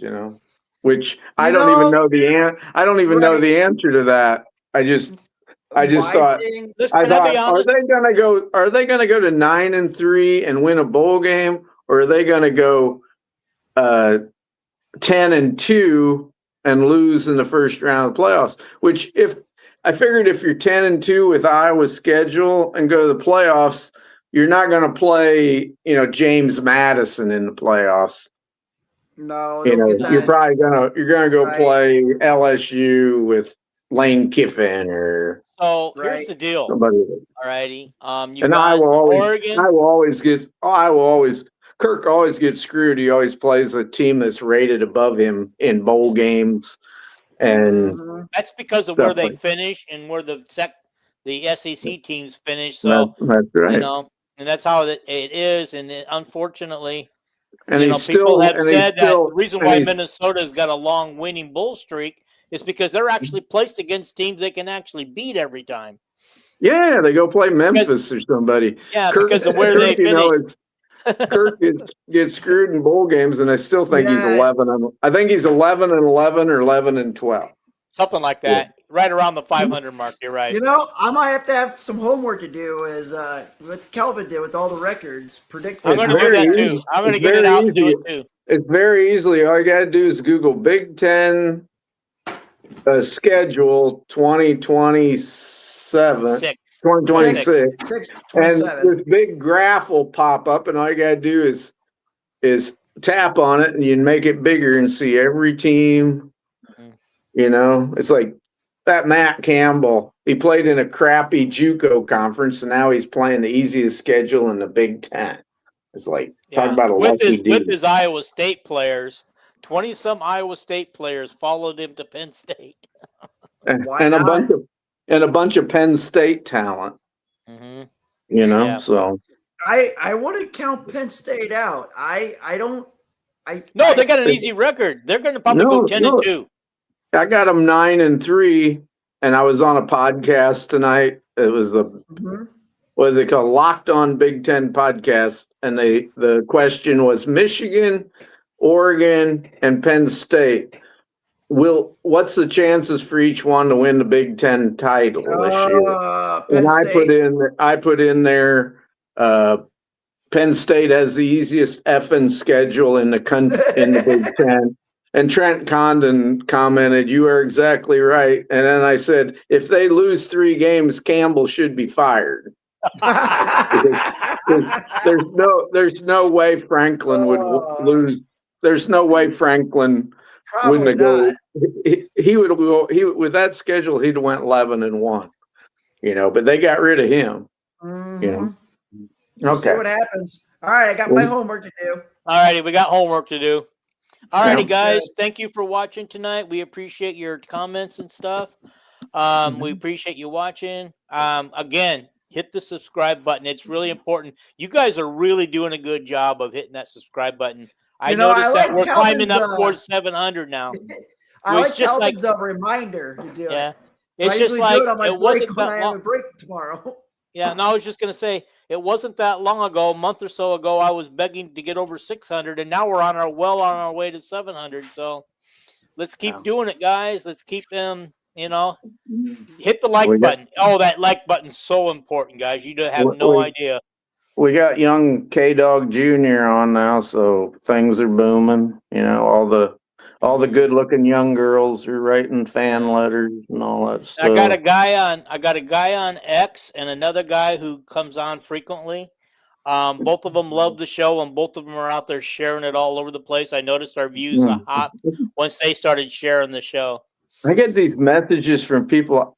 I don't know how they find me on Facebook.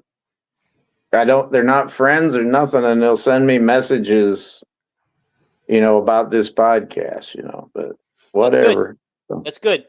Alrighty, guys. Thank you for watching, everybody. And I hope you lasted 2 hours. If not, put it in your car while you're driving to work and listen to it on the way to work. Calvin, feel better. Please say goodbye. Goodbye, everybody.